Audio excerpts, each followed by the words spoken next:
Good afternoon, everyone. I want to welcome you to this afternoon's lecture by Professor Mark Desposito on the topic, Your Brains on Drugs, Novel Clinical Implications. My name is Stan Weisner. I direct the Behavioral Health Sciences Department here at UC Berkeley Extension, and I oversee a range of behavioral health sciences programs for those who work in public health, mental health, social services, and the addictions field.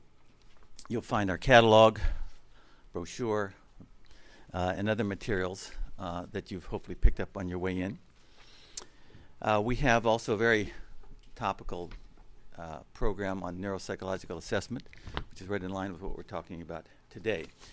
We offer award-winning workshops and courses in areas as broadly based as aging and mental health, child and adolescent treatment issues, a mood and anxiety disorders program. These are series for mental health clinicians in the Bay Area. We offer a loss and grief series, another one on trauma-informed interventions, one on eating disorders. So we try to stay as current we can and serve the needs of people who practice in the Bay Area. This is an award-winning program, and it's meant to keep evidence-based practice in the world of practice in the Bay Area and beyond. I need to tell this audience perhaps about the Affordable Care Act, parity legislation over recent years that's increased the accessibility of mental health and addictions services, and those services now become an integral part of the healthcare delivery system. So we endeavor to make sure clinicians receive evidence-based practice, and this lecture today is certainly a great example of the innovative work that needs to be done to meet the needs of our clientele. I want to thank the Dean's Office for support of these kinds of public service programs, and I want to very much thank Dr. Desposito for taking the time this afternoon.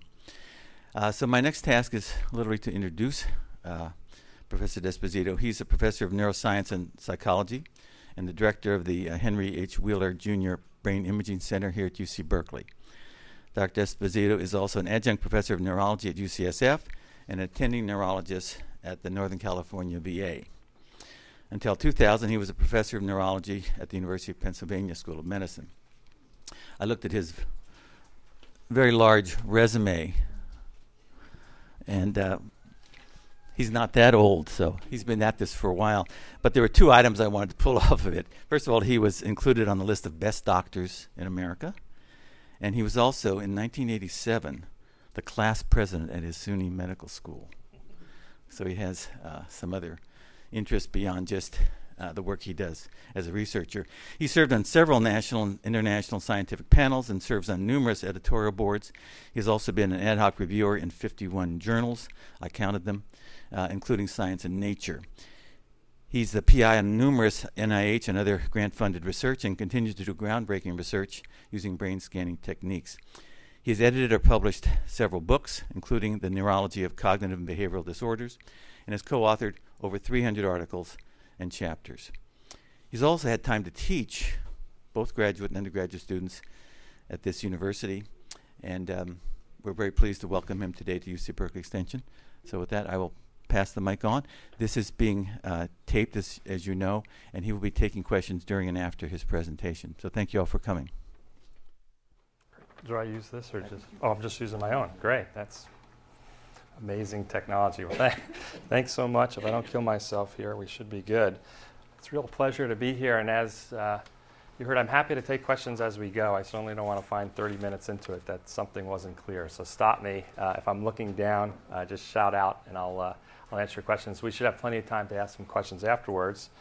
And as I was looking at this title, I realized it takes on a couple of different meanings. Most of what I do actually looks at healthy undergraduate Berkeley students' brains on drugs in order to try and understand how the normal brain works and the relationship between chemicals in the brain and function. And also, obviously, this has great implications for those who are addicted to drugs, other drugs, and have an impact on sort of this on the brain itself. So we're going to kind of go back and forth. So there's actually a lot of information I want to give you about sort of just the normal brain and the normal systems that are involved in sort of higher level cognitive function and how that sort of is important probably for understanding addiction. I got into the business of addiction a little bit quite a long time ago when I was at the University of Pennsylvania. The National Institute of Drug Abuse was looking for grants to try and change the direction of the research. Most of their research was what they would call very bottom-up. It was very much sort of looking at basic mechanisms and how cues and the drugs themselves were sort of driving addictive behavior. And there was very little work on sort of how higher-level systems might be sort of affecting what we call sort of cognitive neuroscience, or might be important for understanding addiction, this sort of more top-down sort of approach. And they basically had no research that wasn't sort of very basic sort of rat research and no studies that were really looking at human cognition. And so they put a call out for grants, and they called up cognitive neuroscientists around the country that were doing research on not on addiction, but just on studying the brain and various neurochemical systems.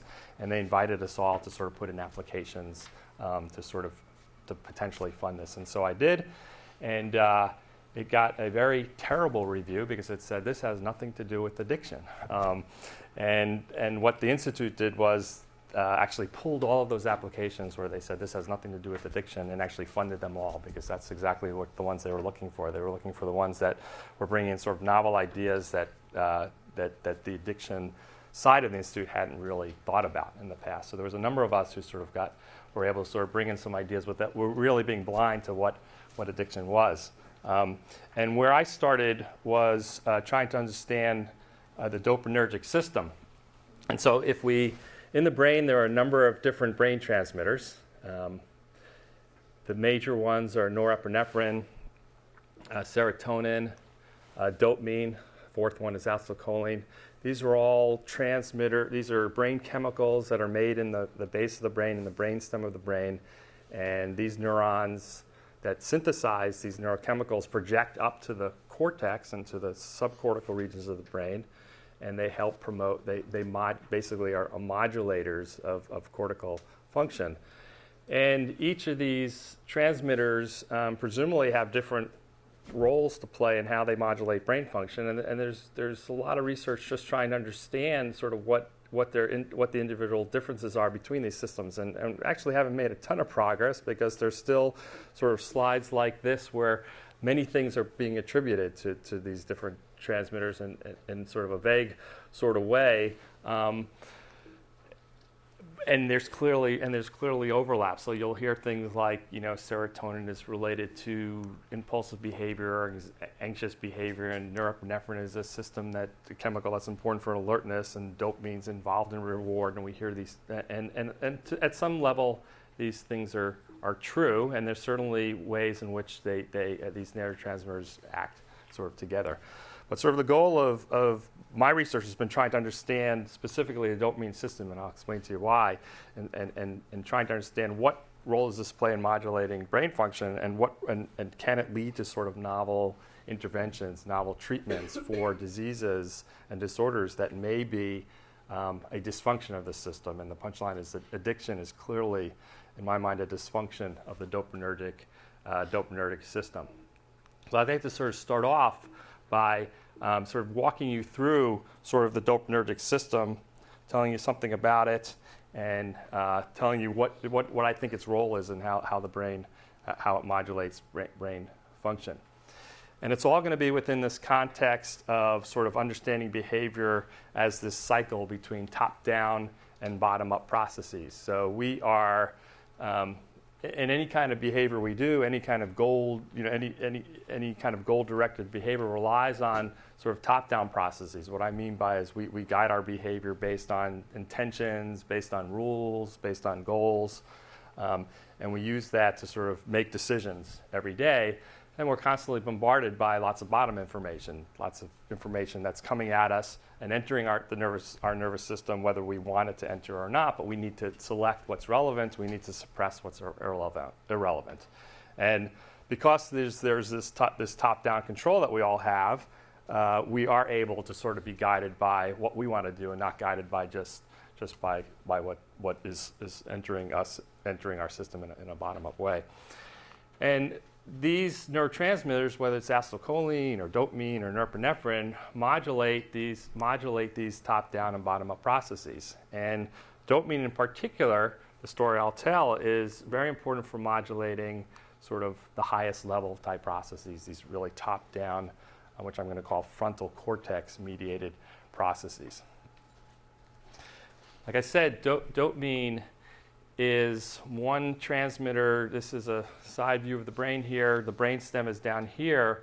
All of the neurotransmitters in the brain are synthesized in neurons that live down here in the brainstem. And all of these neurons, these brain cells that produce these neurotransmitters, project up to the cortex of the brain. And they do that in a way, and they do that in a way that allows these neurons to sort of modulate what's going on. So all the processing that's being done by the cortex can be modulated by these neurotransmitter systems. So that's why they're often called neuromodulators. And each of the neurotransmitters projects to different parts of the cortex. So each dopamine and acetylcholine, norepinephrine all send projections to different parts of the brain. They don't all project to every part of the brain, and they don't have the identical sort of targets of modulation. So in that way, it's logical that these neurotransmitters should be acting differently, have different roles to play in how the brain processes information. Dopamine is very unique in that almost all of its projections are to the front of the brain. So almost all of the projections of dopamine go to the frontal lobes. And that's what's called this mesocortical system. The rest of the projections go into the limbic system, areas important for emotion like the amygdala and hippocampus. And then the rest of it projects into what we call the striatum or the basal ganglia. But there's very little projection of dopamine to the back of the brain. So this sort of immediately gives you insight that whatever it's doing must be modulating mostly processes that are supported by the frontal lobes. And as probably most of you know, the frontal lobes is the highest, most sophisticated, most developed area of the brain, most important for the highest level cognitive processes and for planning, for problem solving, for supporting these kind of top-down processes that I'm talking about. So in that way, right off the bat, we can think about as dopamine probably being very important for the type of decisions that we make every day, and maybe play an important role for the for faulty decisions that may occur in clinical disorders like addiction. The other, you might have heard also about the dopamine system because it projects to the basal ganglia, so it's also very important for motor control and motor aspects of function. So patients with Parkinson's disease have a deficiency in this part of the dopaminergic system, which leads to significant motor abnormalities. But I'm going to talk about today is what's the role of the dopamine that projects up to the frontal lobes. So one of the first insights ATT wants to log on. So one of the first insights into linking a specific brain chemical with a specific cognitive function was a study back in 1979 where monkeys were trained on tasks, on these working memory tasks, where they had to remember, they were given some something would appear on the screen, a little square would appear on the screen. They'd have to remember the location of it after a sort of a delay, and then move their eyes towards the remembered location. They perform this task very well. It's called a working memory task, kind of a short-term memory task. And then different transmitters were depleted in their brains. So they were given medications that would reduce the amount of transmitter in their brain.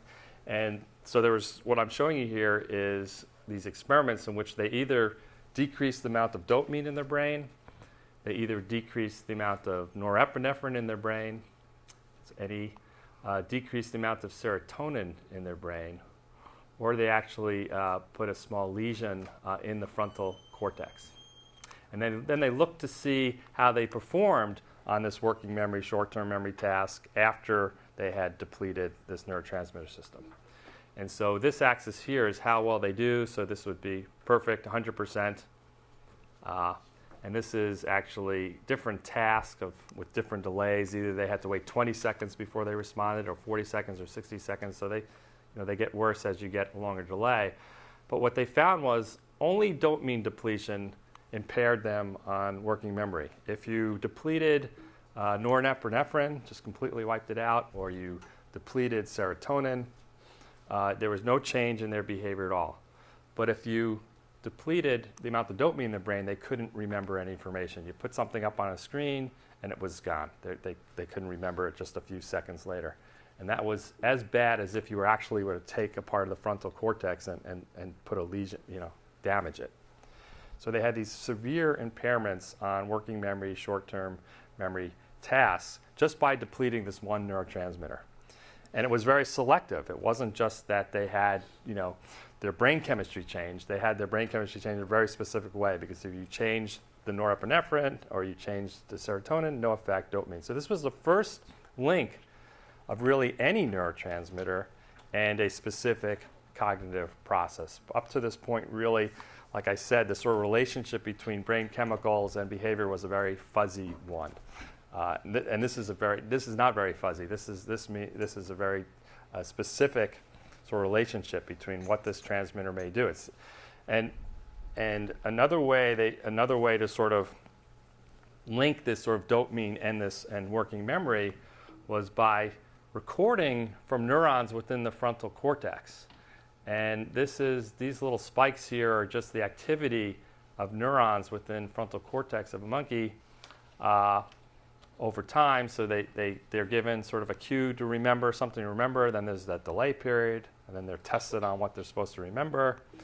And what you see is that during this delay period, when they have to remember the information, if they're given a dopaminergic drug that boosts the amount of dopamine, they show increased activity in their frontal cortex when they're remembering information, and they do better on the task. This doesn't happen if you give them norepinephrine.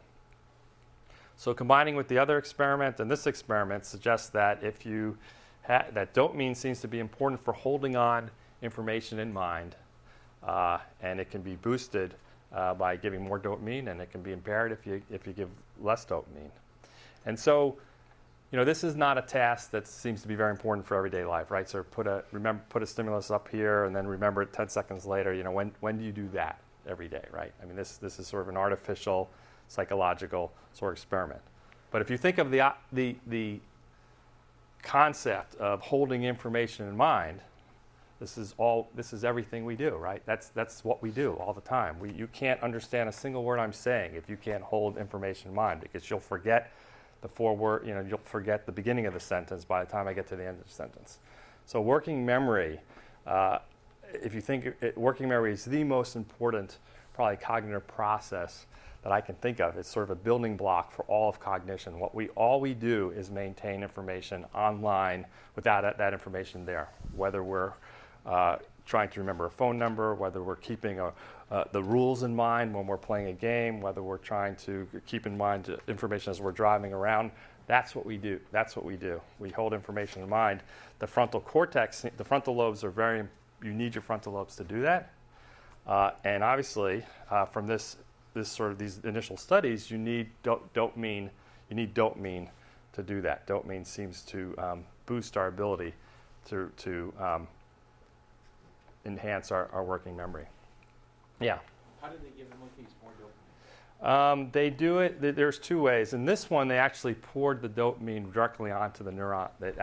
Directly onto the neuron, so it was very specific. They could just pour drops of dopamine onto the neurons. The brain was available? What's that? The brain was available? Yeah, so they had an electrode into one, it's sort of a needle into one neuron, and then they can, through that electrode, through that little needle, they can pour some dopamine on. And sometimes, in other cases, they just gave it just like they'd give, like we just did a pill form. Yeah. The question we'd like to have the mic use. Just raise your hand. Yeah. Get the mic so it gets recorded. Any other questions? I was pretty curious Yeah. how they inhibited dopamine production. So there are pharmacological. So the question is, first question was how did they enhance the dopamine, and that was pouring sort of dopamine, giving a drug that is basically a dopaminergic drug There are actually drugs that can block dopamine, either its synthesis or at the receptive level. They're called antagonists. An agonist is a drug that enhances the chemical, and an antagonist is the one that blocks it. So that for every agonist, there's an antagonist that's been developed pharmacologically. And for those of you who are, that are clinicians, and that some of these drugs that we use for anxiety, for depression, are either agonists or antagonists. They're either increasing dopamine or blocking dopamine or increasing serotonin. We'll talk a little bit more about that later. So the question really was, we have this information in animal studies. What is dopamine important for working memory in humans? I mean, that's really what we want to know.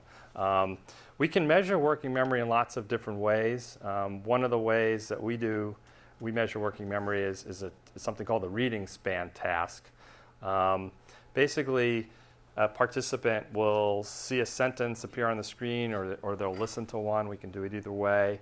And they'll read the sentence, and they're asked to remember the sentence because we're going to ask you some questions about it, and we're going to give you a series of sentences. But the real task is to remember the last word of each of the sentences that we give you. So when we say, when at last his eyes opened, there was no gleam of triumph, no shade of anger, we want you to remember the word anger. And then we'll give you another sentence. The taxi turned up Michigan Avenue where they had a clear view of the lake. We'll ask you to do lake. And we'll do as many as we, and then we'll say we'll do as many as we can, and then say, okay, repeat back to us how many. Say we give them 6 sentences, 7 sentences. We say repeat back to us the last word of each of those sentences. And so if you're able to say anger, lake, and then say 2 more, your span would be 4. That means that you're able to hold in mind 4 sentences, because we're also going to ask you a question, what avenue did they turn up? So you can't just wait to the last word and remember it. You have to actually remember. So this is a lot of information we're asking you to hold in mind. And most individuals can do pretty well on this. What we would consider sort of high span, someone's on the higher end of the bell curve, would be 4 or more sentences. So they can hold in mind sort of 4 sentences and 4 words. So that's a lot of information. And we'd say lower span would be less than 4 words. Life is a bell curve, so some are high, some are low. The question we were asking is that we know there are individual differences, right? We all have different working memory capacities. That's how we're built, right? But the question is, can we explain these individual differences among us just simply based on how much dopamine we have on the brain? The idea would be that if the dopaminergic system is very crucial for working memory, then those who have sort of a higher span just have more dopamine in their brain. And so how do we figure out how much dopamine you have in your brain? Well, there's a method called positron emission tomography. It's a method that allows us to label with a radioisotope chemicals that can be injected into the bloodstream safely, that don't have side effects, and that sort of only stay in the system for a very short period of time, less than a minute or so. And during that minute, that chemical, in this instance, it's dopamine, is sort of taken up by dopaminergic neurons. And then the scanner, which I can't sort of get into the technology of it, is able to sort of measure how much dopamine synthesis is based on how much of this chemical is this sort of radioisotope tagged dopamine is taken up. So this is sort of the fluormetatyrosine is sort of the molecular name for the drug that we're injecting, and then they're being scanned, and then the scanner is measuring how much dopamine synthesis they have. And then we get pictures like this, where this red-yellow area is the area in which we're measuring how much dopamine there is. And we can calculate how much, we can measure for each individual person how much dopamine synthesis there is in their brain. And what we find is that those with higher working memory capacity, that have a higher span, just based on that task that I just showed you, have more dopamine in their brain. This is an individual that can remember 4 or 5 words, and this is an individual that remembers 2 or 3 words. Yeah. Hi. In thinking of a baseline of dopamine, because I've certainly seen working memory affected over the years, but how do you establish a baseline of, we're a room full of people, how much dopamine each of us?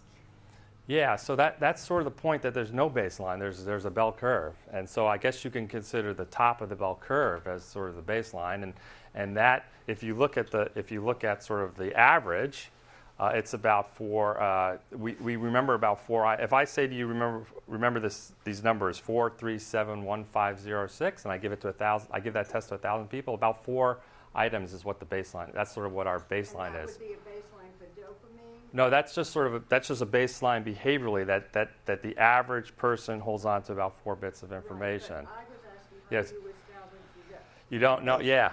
There isn't a baseline. There isn't really. It's all what I'm going to sort of get into is it's all relative. There isn't really a number that I could say you need to have this much dopamine. And another sort of punchline is that more isn't always better. Everyone has their own baseline. But on average, when you measure dopamine in the brain, those that are lower relative to others have a lower working memory capacity. These are all Berkeley undergraduates, very bright undergraduates. Some have a lower span than others. So I'm not saying this is abnormal or normal. I'm just saying this is, if you just split them down the middle, what I mean by low and high is just by splitting them down the middle. The top half is on the left here. The bottom half is on the right. And this is the correlate. Each one of these is an undergraduate here.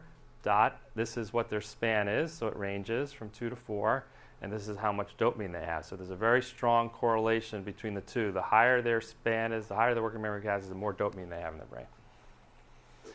And so this really clearly sort of establishes that dopamine is very important for working memory capacity, and each of us has more or less. And obviously, when we're moving towards clinical disorders, what we're expecting is that when we think about things like addiction and other disorders that may affect working memory, they're going to be on the low.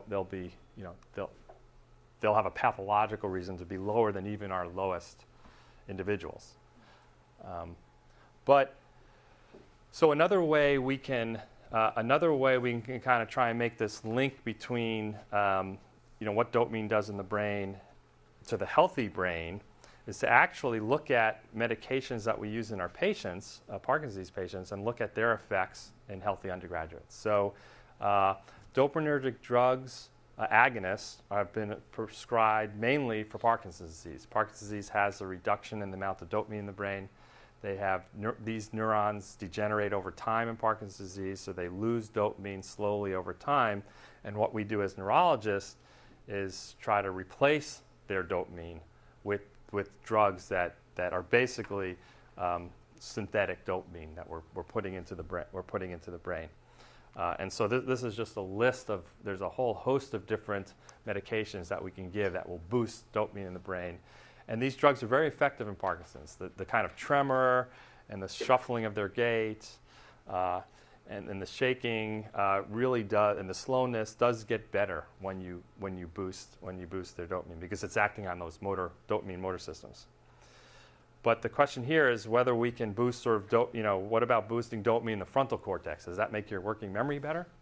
And so the way because we want to try and establish a link that there is some relationship between sort of not only that that dopamine is important for working memory, but that we can modulate in some way that actually would help working memory. And so we've been looking at, we mostly use this one medication called bromocriptine. It's a very safe medication. We give it in very low doses compared to what we would give in a patient with Parkinson's disease, and we give this medication to individuals to healthy undergraduates. And so so we're trying to boost dopamine in healthy individuals to sort of look at what changing dopamine in their brain does. this is a sort of a project, something I've been doing since I was at Penn, 2000. The only thing I noticed since moving to Berkeley is that it's easier to get volunteers to take than it was at Penn. But I'm not going to say why, but it just seems like there's lots of volunteers to take, undergrads to take drugs. And what we have found, what others has found, and it's sort of getting to your point, is that what really is the baseline? And there's a funny relationship between dopamine and brain function, and the relationship is called an inverted U-shaped relationship. What that means is, now this is an animal study in which on this axis here is how well they perform on the working memory task. So the higher, the better. The farther up this curve, the better they do on this task. And on this axis here is increasing concentration of dopamine. So each one of these is that they're getting more dopamine into the brain. So you might have expected that the curve would look like this, that as you use more and more dopamine, they get better and better and better. Just sort of this linear relationship that goes up like that. But what's found with dopamine is that it goes up, and then it plateaus, and then it actually gets worse. Meaning that if you give them too much dopamine, they actually start to get worse on the task. And that's what's meant by an inverted U-shaped response, meaning that there seems to be an optimal amount of dopamine for working memory function. More is not better. Too little is not as good as a little more. They get better if you give them a little bit of dopamine, but if you give them too much dopamine, they get worse. So there's this kind of curve. There's this optimal, you need an optimal amount of dopamine in your system to perform optimally. So if you took, so you can't just sort of give everyone the same dosage of dopamine and expect them all to respond the same way. Some individuals will get better, and some you'll make worse. And that's something that's just starting to, I think, be clear among pharmaceutical companies, that drugs that are trying to boost cognitive function have to be really tailored to the individual genetics and makeup of the person. And that's why all drugs don't work all the same. Surprisingly, drugs don't always work the same way, whether it's an antidepressant or an anti-anxiety or drug to treat addiction. We have not tailored them. We don't tailor, many clinicians, we don't tailor in that way, right? We give them all the same dose, and we pitch it to the max, and then we try another one, right? And then we do it again and again and again. And it's not our fault. It's just that, I'm not blaming it. It's just that we don't have any methods for knowing what people's brain chemistry is to know how to tailor these medications. And so I think that's where sort of basic science work like this, even though it's a far way away from sort of being clinically relevant, it's sort of, this is the kind of thing, if I could create this kind of curve for each individual, then I can calculate sort of what's the optimal dosage, right, for a person, and say, okay, you need 15 milligrams, not 75 milligrams, and try to do it that way. So I think that's where it's headed. I think that's where the pharmacology of treating neurological and psychiatric disorders is going. And dopamine is a system that clearly functions in this way. The neurons want the optimal dose. They don't just want more. They don't want to be drowned in it. They want the optimal amount. So that means basically that, again, what an inverted U model is that you're going to have some individuals that are performing poorly because they have low dopamine, and you want to sort of boost them up into this part of we want to boost them up into this part of the curve. We want to get them to the optimal part. So this might be the lower end of the bell curve of Berkeley undergraduates, or this may be individuals that are impaired, that have a disorder like addiction. We're trying to move them this way. But there are some individuals that, for whatever reason, they're based on their genes, their makeup, they're already starting up high, so there's less of a, it's more difficult. We can actually shift them over to this part of the curve where they're actually starting to perform worse by what we do, by our interventions. Yeah.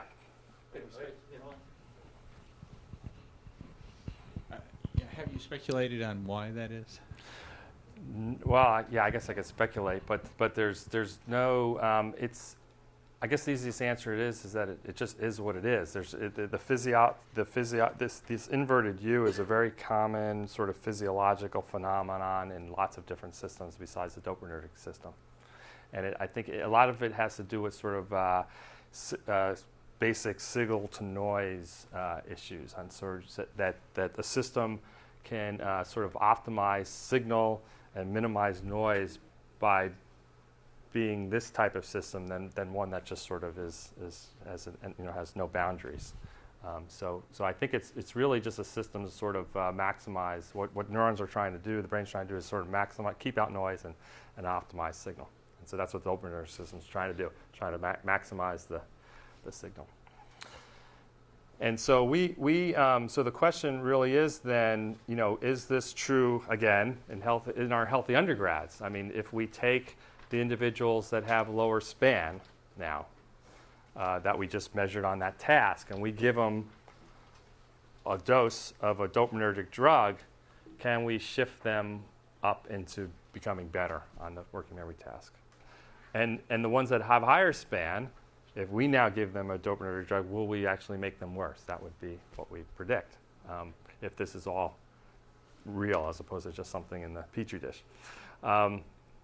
And so that's exactly what we did. This study's getting older and older each year, I'm realizing. Most of my graduate students don't even think 1997 existed. I think the incoming freshman class is 96 now. They were born in 96, is that right? Yeah, I'm pretty sure they were born in 96. So this is before right about when the undergraduates were born. Yeah. Are these students on any other medication that could have a comorbidity with what you're giving them? Yeah, so no one is on no one has any sort of medical illness or neurological or psychiatric illness that they're on any medication. We pretty much try to control also what they eat, and the time of day that we do this. Can't control what they take and don't tell us about, but as far as best we can tell, they're pretty clean when they come in. And there's so many factors that go into these studies. I'm surprised that they work at all because of, like I said, sort of time of day and sort of what they eat and sort of male, female, that we try as best to sort of do it. But these were, basically very healthy undergraduates. 30 or so of them, all in the 18 to 22 range. They're not on anything.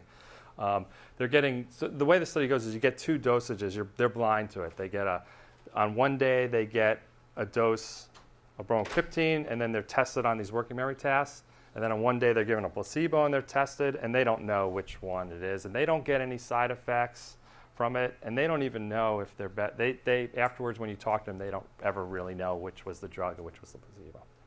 Yeah. This is a little off topic. I'm just curious, what happens to dopamine levels in your brain as you age? They go down. They just go down. They go down. Yeah, unfortunately they go down. So Parkinson's disease, they go down drastically, and aging, they go down slowly. And so that's why a lot of things that we see in aging, which has to do with sort of that cognitive kind of complaints that elderly have, I think a lot of it can be blamed on dopaminergic deficiency. And I think a lot of it, if you look at some elderly, in the way they walk, they look a little bit like Parkinson's disease, right? The shuffling, the sort of slowness, it's a kind of a, as a neurologist to me it's very obvious, but it's sort of a mild version. So the dopaminergic system, there's a very big link between the dopaminergic, but that's not the only system that declines, unfortunately. The other brain chemicals decline too. So it's not as easy as just replacing dopamine. So that's the hard part. Otherwise, yeah. In this case, though, I'm making a case for that dopamine does something very specific in some disorders, and that in some disorders like addiction, obsessive compulsive disorder, other kind of things, it may be a very selective deficit in dopamine that we can do something about, as opposed to ones where it's multiple transmitters. Question? Yeah, another question?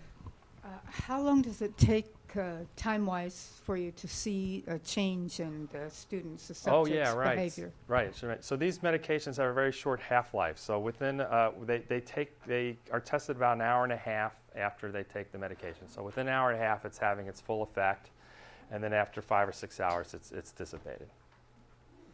And it's a very and that's why in Parkinson's patients they're taking it several times a day because it doesn't have a very long half-life. So we're able to do this fairly quickly. Yeah. I thought part of the dopamine response was the number of dopaminergic receptors Yes. and whether they're affected by, say, early childhood trauma and that thing. And so Well, it's a very complicated.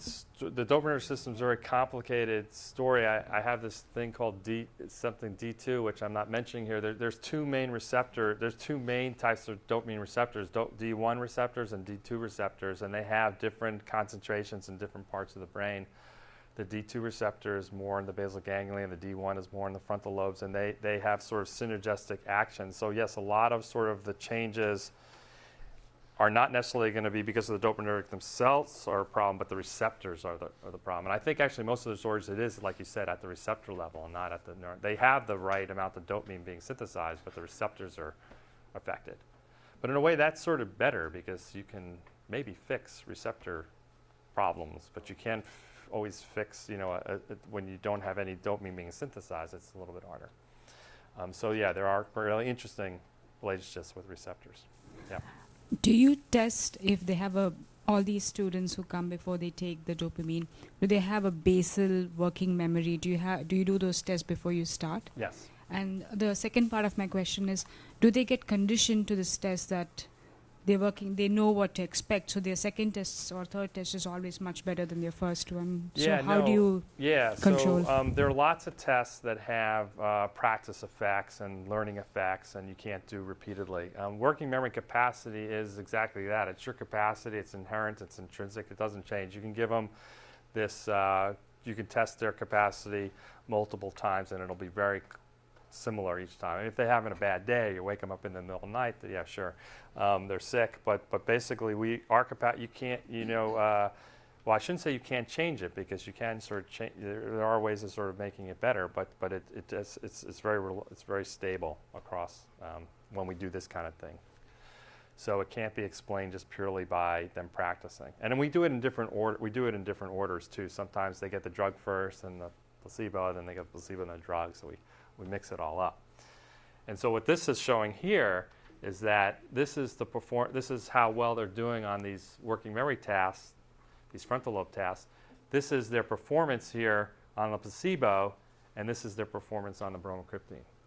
So and this is now in the lower span, and the ones that I think have lower dopamine, the ones that I know have lower dopamine.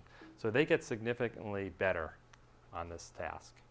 And when I say significantly better, I mean statistically significantly better. They don't know that they're better. It's not life-changing. They don't go out and start getting A+, and I can't help them on their finals by taking this medication. We're talking about very fine. They're already really smart, right? So we're boosting them up a little, significantly, but not functionally significantly that they actually even notice it. But they're definitely doing better when they get the bromocriptine. I was going to ask, one of the performance enhancing is the drug for ADH, the Ritalin type stuff. Yeah. Does that influence the dopamine so they do better on test? Yeah. So one of the reasons why amphetamines Ritalin works is that it boosts the dopaminergic. It boosts dopamine.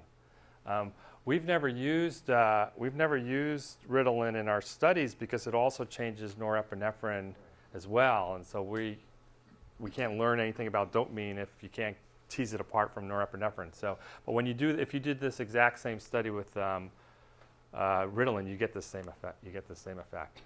Which I think is due to the dopamine aspects of it. So even though the focus of Ritalin is very much on the sort of behavioral changes, there's clearly cognitive changes that are, I think, explained by this.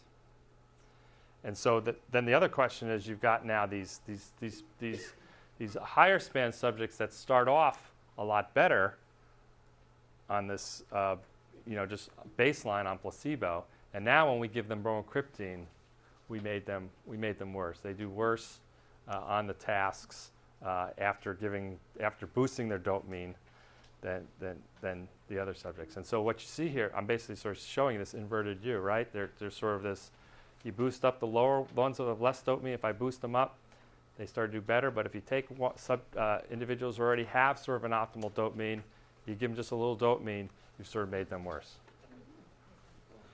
And so I can't give, well, how do we give Ritalin? We give them all 2.5 milligrams 3 times a day, right? So you can't give bromocriptine 2.5 milligrams to everybody because some of them will do well and some will do worse. And again, it's not the clinician's fault. It's not my fault. It's just that we don't have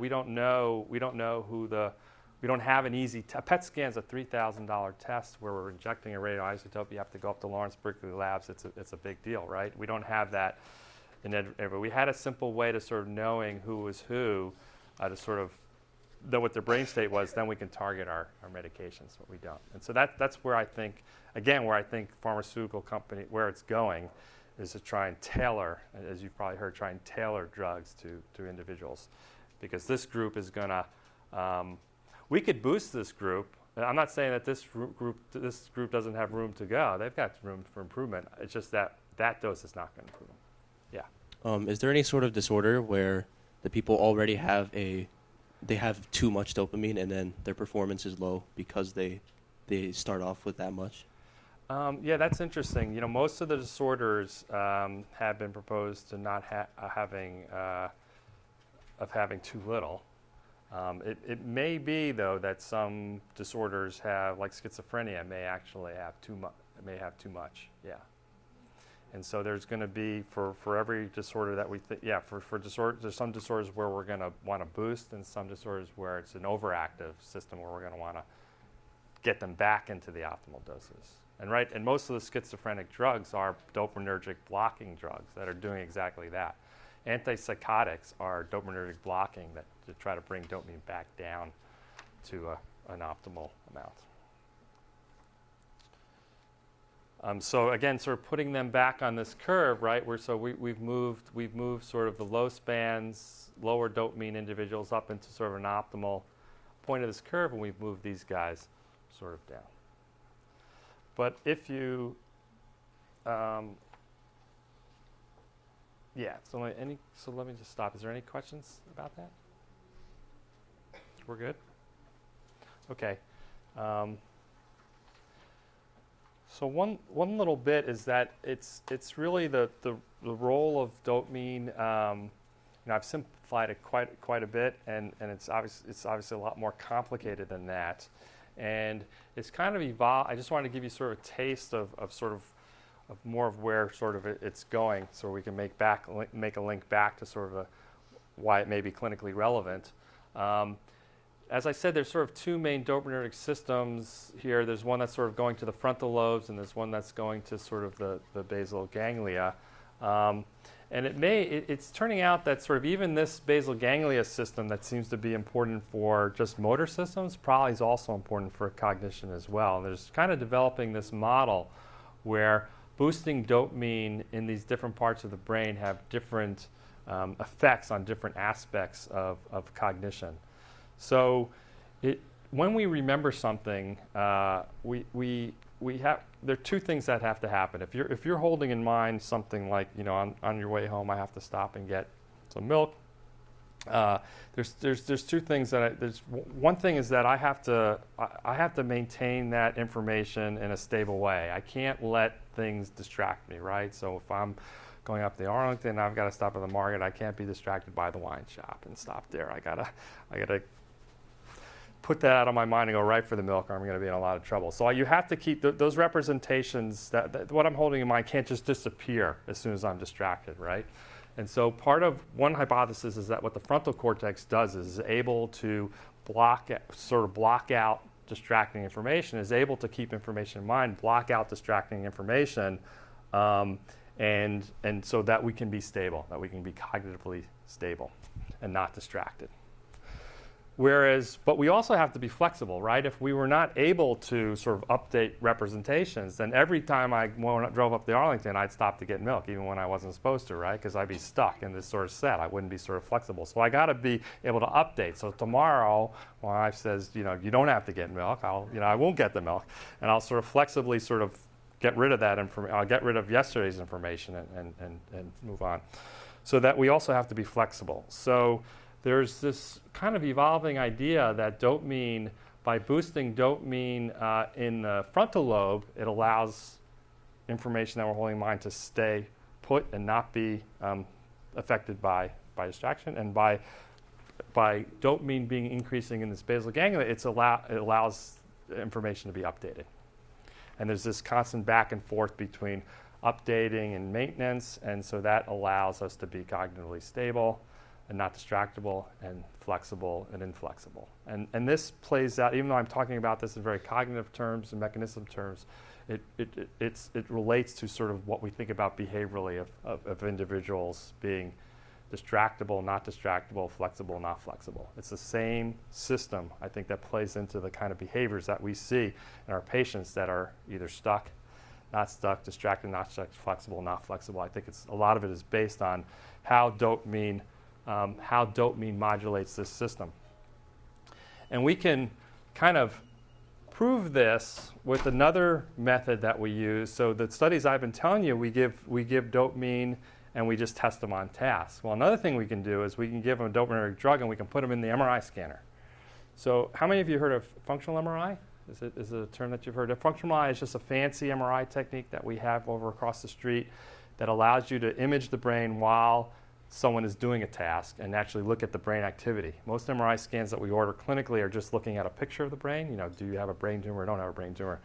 This is a one where you do it, it's in real time, and then you can see the activity of the brain while you're scanning. So as someone's remembering information and doing these tasks, the frontal lobes are lighting up and other parts of the brain are lighting up. So what we do is we give them the drug or the placebo, and then they hop in the scanner, and then we look to see what part of the brain is being affected by the drug. Is the drug boosting the frontal, is increasing dopamine boosting the frontal cortex? Is it boosting up the basal ganglia? And what part of and when during the task is it doing? Is it doing during the time of the task when they have to hold on to information and not be distracted, or is it doing it when they have to sort of update new information? So this is just a fancy task that I won't get into that asks them to remember information. Sometimes they're going to have to remember new information, so they got to update it and drop what they were remembering before. Sometimes they're going to get distracted. We're going to try and distract them so they can't remember some information. And the idea is that if dopamine is important for these different types of behavioral processes, during the time that we distract them, it's going to boost up frontal lobe function. But on the time of the task when we're having them to remember something new, it's going to boost up the other part of the brain, the striatum. And that's exactly what it does. This is sort of a complicated slide, but I'll just sort of walk you a few bits of it. What I'm showing here is the activity in the basal ganglia and the activity in the frontal lobes. And this is how strong the activity is after we give the dopaminergic drug. And so when we give the dopaminergic drug and they're required to sort of throw out old information and hold on to new information, dopamine only boosts the activity in this basal ganglia. It doesn't change the activity in the frontal cortex. But that's sort of the cognitive, that sort of suggests that dopamine is important for cognitive flexibility. But when we ask them to hold on to information and then we distract them, now dopamine boosts the activity in the frontal lobes. And so suggesting that the dopamine input into the frontal lobes is very important for keeping information stable and not allowing distracting information in. So this just sort of highlights that dopamine is not just simply sort of being watched all over the brain. It's sort of very selectively acting on very specific parts of the brain during different stages that we take to sort of direct our behavior and make decisions. And in this way, we can really sort of pinpoint the targets of our drugs and and sort of really determine if they're not working. You can imagine that we can do this kind of thing now with patients and sort of pinpoint where it's breaking, where is it breaking down, and where can we target the drug. So in summary, this is sort of, it's clear that dopamine is this incredibly important transmitter for top-down control, for high-level cognition, for decision-making, for all the things that are important for day-to-day goal-directed behavior. And so, this suggests that if we give this medication to individuals that have impairments in this type of behavior, they should improve, right? And this is not this is the kind of problems I'm talking about. Someone mentioned they've seen lots of patients with working memory deficits. This is not limited to one neurological psychiatric disorder. We see this in patients, obviously, that have frontal lobe damage from traumatic brain injury. We see this in patients with attention deficit disorder. We see this in schizophrenic patients. We see this in patients with major depression. This is what breaks down in all of these patients is their frontal systems. And so as neurologists and psychiatrists, we like sort of characterizing diseases. This is a psychiatric disease. This is a neurological disease. This is a treatment for schizophrenia. This is a treatment for traumatic brain injury. I think this is all ludicrous because it's not what they all have. What we should be looking for is what they all have in common. What they have in surely there's different reasons why we have these neuro disorders, but they're all affecting one thing. There are systems that they all affect. All these things I just mentioned, including addiction, all in my mind affect these frontal dopaminergic systems, and we should start we can treat it, not treat the disease specifically, treat the sort of system that's failing. So this is just an example of patients that have traumatic brain injury because we know for sure they have damaged frontal cortex because you can see it. This is can't see it so well because of the light there, but if you look on your handout, there's these dark areas up in the frontal cortex where they have significant damage from a direct impact of trauma. So these are 24 patients that had severe damage to their frontal lobes that have impairments on all of these working memory, cog control tests that I'm talking about, that have impaired their dopaminergic system. And we gave them, we did the same exact test that we did in the undergraduates. On one session, they got a placebo. One session, they got bromocriptine. They didn't know which one they got. And then we compared them. And across the board, they were significantly improved on all of the tasks that were important for that we've been talking about dopamine. They got better on a whole host of, if there's any neuropsychologists here, these are neuropsychological tests like trail making tests, the Stroop test, verbal fluency, all these tests that weigh heavily important on frontal cortex, they were significantly better. And actually most of these patients felt they did notice a difference after they got the medication. Because these are things that they were struggling with, recognized deficits that they have, that after even just a single dose, it didn't last more than that day, but they were significantly better. And it was very specific to those kind of tasks, not just any old tasks. These are a bunch of tasks not to be thought to be dependent on dopamine that it didn't have any effect. So this is sort of really good evidence that we can that boosting dopamine just doesn't improve motor function like in Parkinson's disease, but it actually can improve cognitive function. The sad thing is that to this day, this is in 1998, neurologists still don't give dopaminergic drugs to individuals with traumatic brain injury routinely for their cognitive deficits. It's not marketed for that. The pharmaceutical company has not sort of marketed it or labeled it as a medication that can help cognition. This is labeled as a drug that treats Parkinson's disease. So it's very hard to sort of get neurologists to treat patients of any sort with this medication to try and improve the cognitive deficits. In fact, there isn't a single medication I know of that's been marketed to treat cognitive deficits. Does anyone here know of one? No.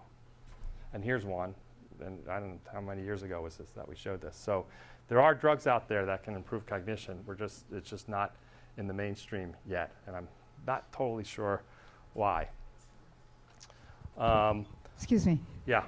Just for fun, could you just say a word about those tasks? What are those? Oh, words? these are different kind of tasks that really rely on working memory and rely on frontal lobe function. So for instance, like the trail making test is you measured how fast you can draw lines between letters on a page, A, B, C, D, E, F, G, and then numbers on a page, and then the harder condition is alternating between a letter and a number, so you slow down when you have to go A1, B2, C3. The Stroop task is you've got to read words in different colored ink, and so you'll see red and green. And you're slowed down when you have to, so those type of things, yeah. Did they do any tests for impulse control? Yeah, so these are, we're going to talk about this in a while, but these, in generally, there's a strong correlation between these are more impulsivity in those that have more of these kind of deficits.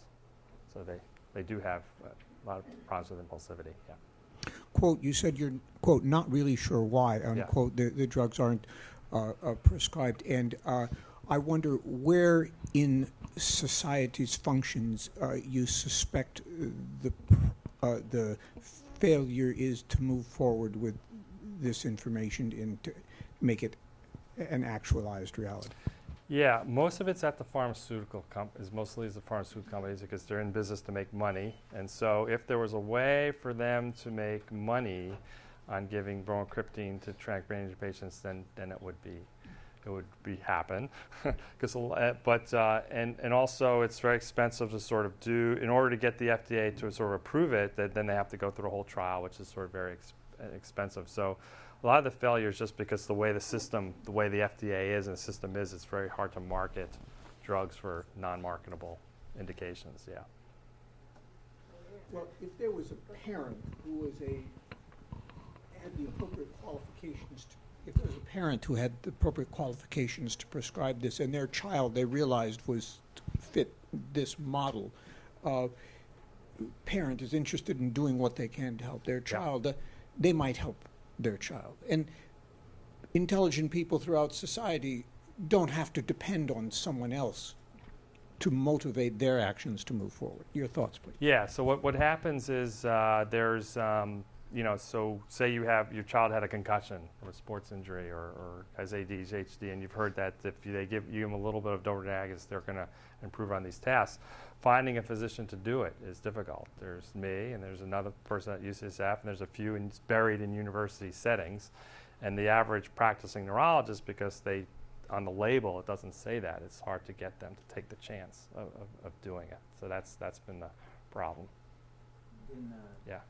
addition, you don't know there's a uniform group of TBI, so there could be unanticipated effects from giving bromocriptine that haven't been anticipated. Yeah, just like I said, there's a heterogeneous group. Right. Some can make worse. There's all sorts of. Right, In general, right. they're more homogeneous in the sense that they're probably all lower level dopamine. But it takes work. It takes work of really treating them each individually. You need a statistical power for a number of patients. You need a real clinical trial. Yeah, and that's really been the trouble. Yeah. I was wondering with Parkinson's dementia, and you give dopaminergic drug, does that improve their dementia very much?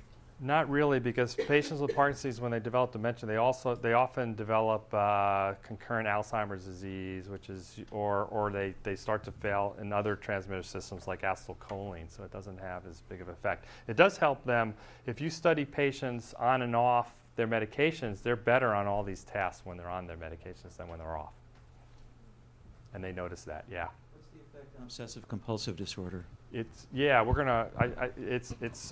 hasn't been many studies, but it also has a positive effect, and it does have a positive effect in that disorder. Yep.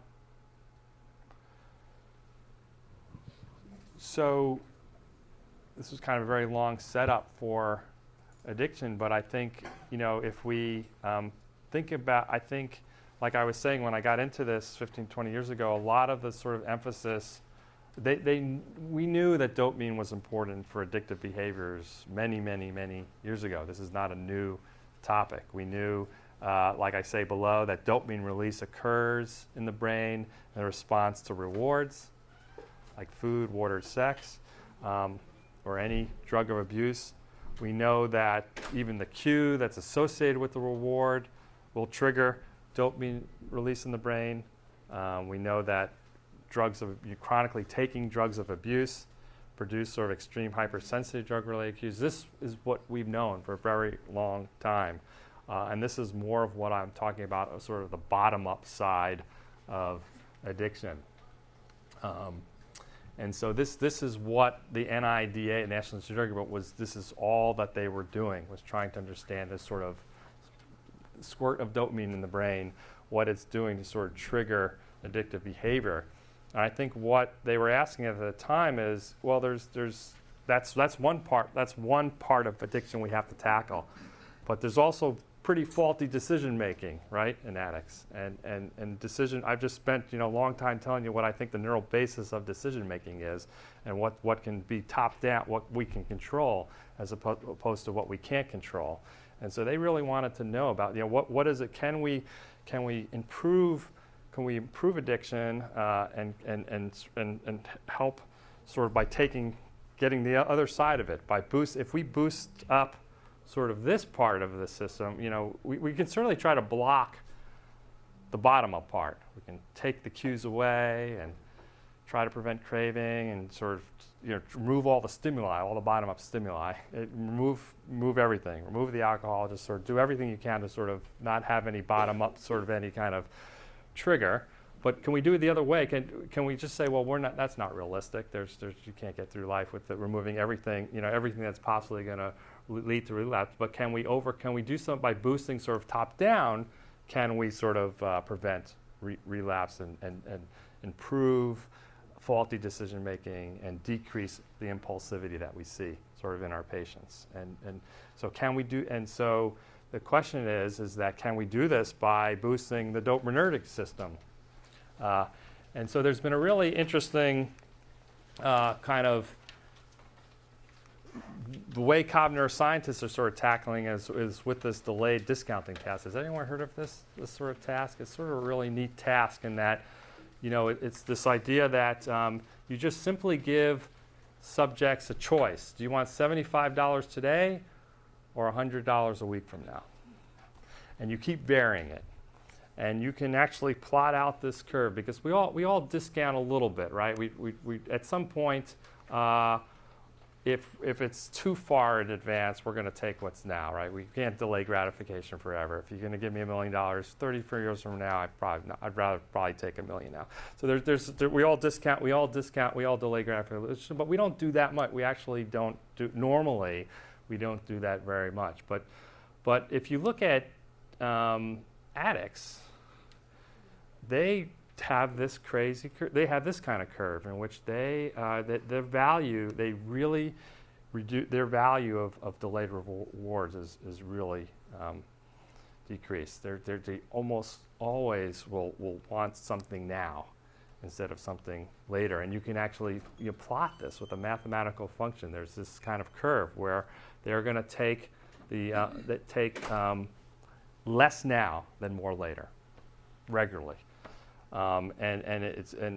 compared to normal. So you just by varying this much amount of money now versus the amount later, you can sort of plot out these sort of curves, and you can see that and even patients with frontal lobe damage show this. So if you actually have a patient with traumatic brain injury, and you sort of look at them, how they perform on this task, they do the same thing. They will take more now than wait till later. And it doesn't matter if it's money or a discount voucher or food. They just no delayed gratification at all. They're just consistently show these curves, whether compared to normal. So again, I want to say that patients with addictions have frontal lobe damage, but I'm just saying it's a system. This is a severe form of frontal systems failure, and addiction is a less severe form of frontal system failure. They act very similarly.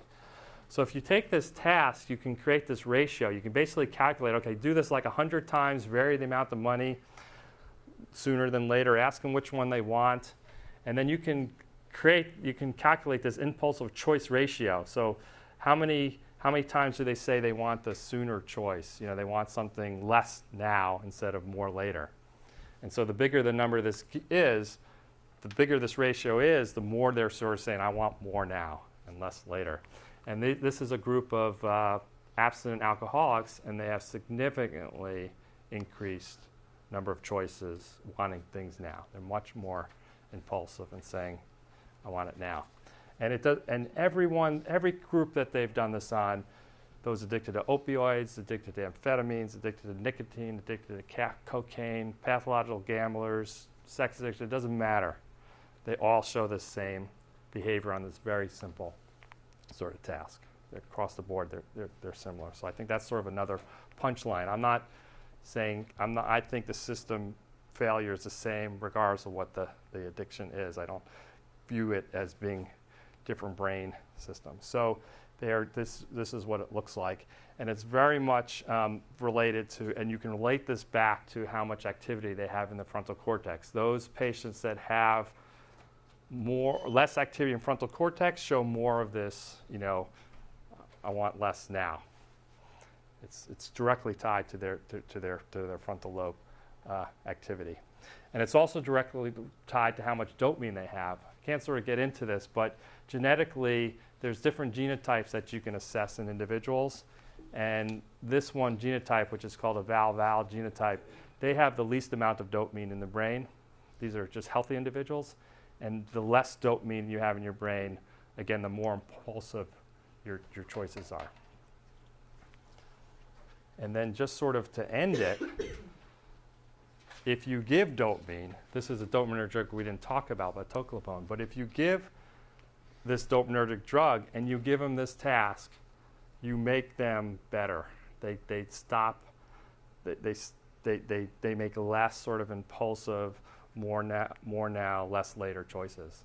They look closer to individuals that are sort of healthy. So this is something you actually can shift and prove and document that you can change their behavior. But again, this is sort of a complicated slide, but if you look at it later, what it sort of shows is that it depends on your brain type. Those who are more impulsive are more likely to respond to the medication. Those who are less impulsive are less likely to respond. So the less dopamine, if you tie it to the previous story, so can you correlate working memory to impulsivity? Yeah, so the less dopamine, the worse their working memory is, and the more impulsive they are. Very strong tie between impulsivity and dopamine and working memory. So all the individuals that are less, that are more impulsive have less dopamine in their brain. Are more likely to, on this delayed discounting task, to take more now and less later, or less now than more later, and then they're the ones that respond best to the medications. The less impulsive ones on, say, this Barrett impulsivity score are less likely to respond to the medication. So again, it has to be targeted to a specific group of subjects, patients, yeah. I got so many questions. Okay. He's going to kick us out of here in 10 minutes, but we'll...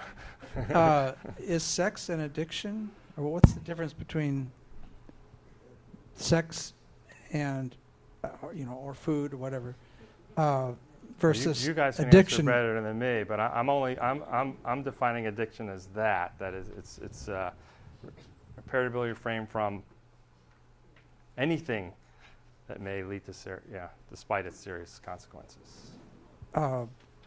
So only certain people, I'd say, are addicted to sex. Right.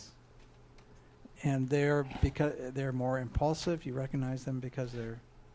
Yeah. So what's common across all the addictions that I'm talking about, is their impulsivity, and their low and secondary to their low dopamine. So there's what's common across all the addictions that I'm talking about is a lower dopaminergic state, a lower dopaminergic, more impulsive, therefore faulty decision-making sort of state. So do you become, it seems to me that there are people who are addictive personalities, and if they don't have one drug, they'll find another one. And do people become addicted? Are they born that way, or does something, That's the question. Do they take a drug and then the drug makes them an addict? Yeah. Well, that's a whole nother. I think that's a whole nother lecture. But I think what I'm trying to say, the thing we are born with is more or less dopamine, and so there is this. So in that case, I think we have better or worse frontal systems because of this dopamine. So what I'm saying is that at some point there is a genetic basis for these impaired systems, which then lead to many things, besides addiction. But in this case, I'm targeting sort of just this abnormal brain state. That doesn't mean that all addiction is explained by this, and that addiction is this homogeneous thing. It's clearly a very heterogeneous thing, and I've made it clear even within this kind of problem, there's different types. There's some of the individuals that I showed that are not very impulsive, and I don't know. That's a different kind of subset that we have to explore. There's such a thing as extreme sports, like mountain biking, and people that do these kinds of things say that they're addicted to adrenaline. Yeah. Is that related to this at all? That I don't know. I mean, I think there's definitely a sort of relationship to sort of the dopaminergic system and these kind of those who are hypersensitive to rewards and that sort. But that's probably a whole different topic. Yeah, I'm really very much sort of focused on sort of thinking about sort of how we can in these very highly impulsive individuals sort of change their top down. Yeah. What I'm really curious about is how bromocriptine functions to improve frontal function by releasing dopamine better than the release of dopamine by drugs and things that someone's addicted to. I know it seems kind of silly, but I'm curious this relationship between the release of dopamine from what the things someone uses in their addiction versus the pharmacological application of increasing dopamine production. Yeah, well, these other drugs, opioids, and they're not selectively, affecting the dopaminergic system. They're affecting many systems, and so there's whatever effect it might. Some of these drugs don't even affect the dopamine. Some of the drugs, nicotine, doesn't do anything with the dopaminergic system. So I know there are some drugs that, like amphetamines, that affect the dopaminergic system. And so your question is, why isn't it sort of why isn't it sort of counteracting the effect of countering? And because it's affecting so many. First of all, it's affecting multiple systems. So you've still got it's not changing. You've got to take away the effect on the other systems too. You can't. I guess maybe we have a. I feel like in just general daily life, you hear it get thrown around that when the thing that you're addicted to gives you a dopamine release, and that's what you're addicted to, which is kind of what I understand by dopamine release. Well, it does, occurs. but what it does is it gives you this release, this bottom-up release, which is not the system that's really you need to treat. Well, you need to treat it, but you're not treating the sort of top-down release. So it is sort of boosted. It does sort of boost it in that system that's bottom up, but it's not the top-down system that's it's doing. And the drugs, the pharmaceutical companies are actively trying to develop dopaminergic drugs that specifically target addiction in particular. And so we've talked about receptors, and so it seems like the D1 receptor is sort of as boosting that receptor has more effect on helping addiction more than the other receptors. So right now there's a big push on developing dopaminergic drugs for addiction, specifically targeting this exact system that I'm talking about. So the chemicals are produced down here, you said, and then sent up to that bottom up part of the brain versus the top down. Yeah. Yes. Right.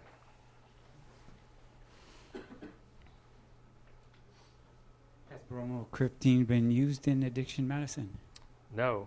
I mean, I have heard, that there's been, just anecdotally, that it's been tried, and it was actually it's been used in depression in Europe quite a bit over the years, and there's so there was some example there, but no, right now everyone's waiting for these dopaminergic agonists that are specifically being targeted for these systems, which I think there's going to be real breakthrough actually once these drugs. There's one that's on trial right now that's safe to be given individuals. We were just participating in a study, and they're pretty close to sort of. I think they're going to get it through, and it's going to be specifically targeted, and it's a pure dopaminergic drug. Yeah. Maybe you could clarify. So if you have addiction, you need more and more dopamine, and perhaps it decrease the effectiveness on your receptors or diminishes the number of receptors. And so you keep having to have a higher dose of dopamine to get your fix. Does it work that way? Like the receptors go down and you need more and more, therefore more drugs or more dopamine effect.